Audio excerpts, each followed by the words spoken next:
আগামীকাল পবিত্র ঈদুল আজহাকে কেন্দ্র করে পশুর হাট ইতিমধ্যেই জমজমাট হয়ে উঠেছে। রাজধানীর পশুর হাটের তথ্য জানাতে গাবতলী থেকে যুক্ত হবেন আমাদের সহকর্মী মাজহারুল ইসলাম।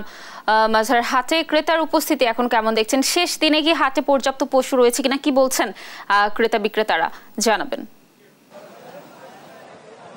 জি, আপনাকে ধন্যবাদ। আপনি জানেন যে ঈদের আছে মাত্র একদিন, অর্থাৎ আগামীকাল পবিত্র ঈদুল আজহা। ঈদের একদিন বাকি থাকতে আজকে সকাল থেকে মূলত পশুর হাটে বাড়তে শুরু করছে ক্রেতারা, এবং আপনি জানেন যে পর্যাপ্ত পরিমাণ গরু রয়েছে। পর্যাপ্ত পরিমাণ গরু থাকলে, কারণ আপনি জানেন যে ব্যাপারী যারা, অর্থাৎ যারা বিক্রেতা, তারা কিন্তু এই একটা দিনের আশায় মূলত গরুগুলো ধরে রেখেছিল।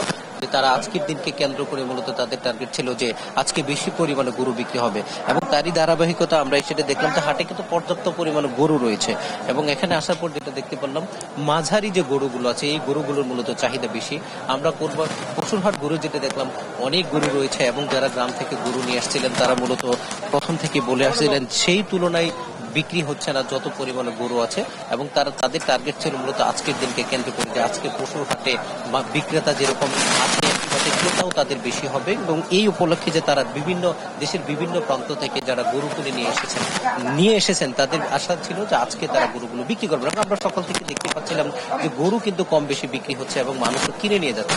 আমরা ক্রেতা এবং বিক্রেতা উভয়ের সাথে কথা বলেছিলাম, তারা যেটি বলছে যে গরুর দাম অনেক বেশি চাওয়া হচ্ছে। বিক্রেতারা বলছেন যে তারা অনেক কষ্ট করে দূর দূরান্ত থেকে আসছেন, এবং সবকিছু দ্রব্যমূল্যের ঊর্ধ্বগতির বাজারে পশুর যে খাদ্যগুলো আছে সেই খাদ্যগুলোর দাম বাড়তি হওয়ার কারণে কিন্তু তাদের গরুর দামও বৃদ্ধি পেয়েছে। অপরপক্ষে যারা ক্রেতা আছে তারা বলছেন গরুগুলো 1 লাখ টাকা, গরুগুলো 1,20,000 টাকা চাওয়া হচ্ছে। ফলশ্রুতিতে কিন্তু মানুষের যারা ক্রেতা তারা বলছেন যে গরুর দাম যেমন বেড়েছে, যারা বিক্রেতা তারা বলছে যে গরুর মূলত যেগুলো খাদ্যদ্রব্য সেগুলো বেড়ে যায় কিন্তু গরুর দাম বেড়েছে। তবে এই হাটে, গাবতলীর হাটে পর্যাপ্ত গরু রয়েছে, এবং ক্রেতাও কিন্তু গত কয়েকদিনের তুলনায় আজকে বেশি। এই ছিল রাজধানীর গাবতলীর হাট থেকে আমার কাছে সর্বশেষ তথ্য। ধন্যবাদ মাজহার, আমাদের সাথে যুক্ত থাকার জন্য। দর্শক, রাজধানী পশুর হাটের তথ্য জানাচ্ছিলেন গাবতলী থেকে আমাদের সহকর্মী মাজহার।